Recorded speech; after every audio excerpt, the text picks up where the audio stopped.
नमस्कार दोस्तों, आज मैं आपके लिए एक अद्भुत और रोचक कथा लेकर आया हूँ। यह कहानी है प्रेम, मोह और त्याग की। यह कथा हमें ले जाती है विक्रम और बेताल के रहस्यमयी दुनिया में, जहाँ राजा विक्रमादित्य से बेताल ने एक सवाल पूछा। तो आइए इस रहस्यमयी कथा को शुरू करते हैं। तो हेलो दोस्तों, आज मैं फिर आप सभी के सामने लेकर के आ गया हूँ बहुत ही इंटरेस्टिंग स्टोरी। राजा विक्रमादित्य की बहादुरी और बुद्धिमानी को तो हर कोई जानता ही है, लेकिन बेताल ने आज एक ऐसी कहानी सुनाई जिसने विक्रम को सोचने पर मजबूर कर दी। यह कथा है अनंग मंजरी और मणिवर्मा की। बिलासपुर नगर में पद्मनाम नामक राजा के राज्य में एक धनी व्यापारी अर्थदत्त रहता था। उसकी पुत्री अनंग मंजरी अनुपम सुंदरी थी। उसका विवाह ताम्रलिप्ति नगर के व्यापारी युवक मणि शर्मा के साथ हुआ था। विवाह के बाद मणिवर्मा अपने ससुराल में ही रहने लगा। अनंग मंजरी को मणिवर्मा अप्रिय लगता था, जबकि मणिवर्मा उसे अत्यधिक प्रेम करता था। एक दिन मणिवर्मा अपने माता पिता से मिलने ताम्रलिप्ति गया। इसी दौरान अनंग मंजरी ने अपने झरोके से कमलाकर नामक एक ब्राह्मण युवक को देखा और उसके प्रेम में मोहित हो गई।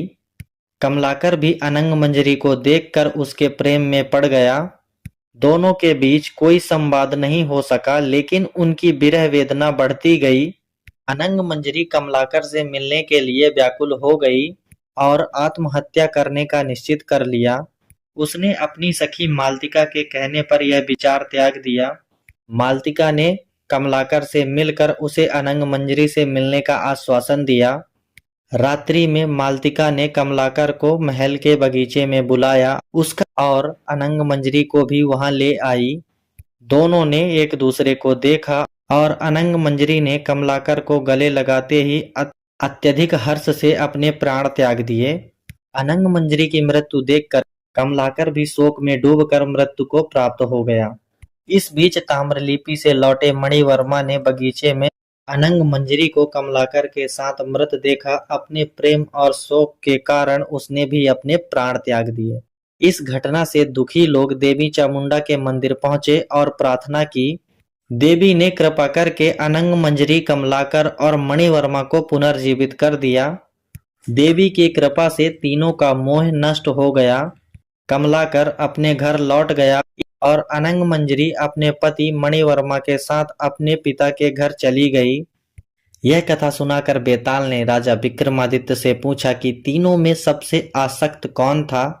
राजा ने उत्तर दिया कि मणिवर्मा सबसे अत्यधिक प्रेमी था, क्योंकि वह अपने पत्नी के अन्य पुरुष के प्रति प्रेम को जानने के बाद भी शोक में प्राण त्याग बैठा। राजा के उत्तर से बेताल संतुष्ट हुआ और फिर वह वृक्ष पर जाकर लटक गया। दोस्तों, इस कहानी से हमें यह शिक्षा मिलती है कि प्रेम और मोह के बिना जीवन में शांति है और अत्यधिक प्रेम सदा दुख का कारण बनता है। अगर आपको यह कहानी पसंद आई हो तो हमारे चैनल को लाइक करें, सब्सक्राइब करें और शेयर करें। फिर मिलेंगे एक नई कथा के साथ।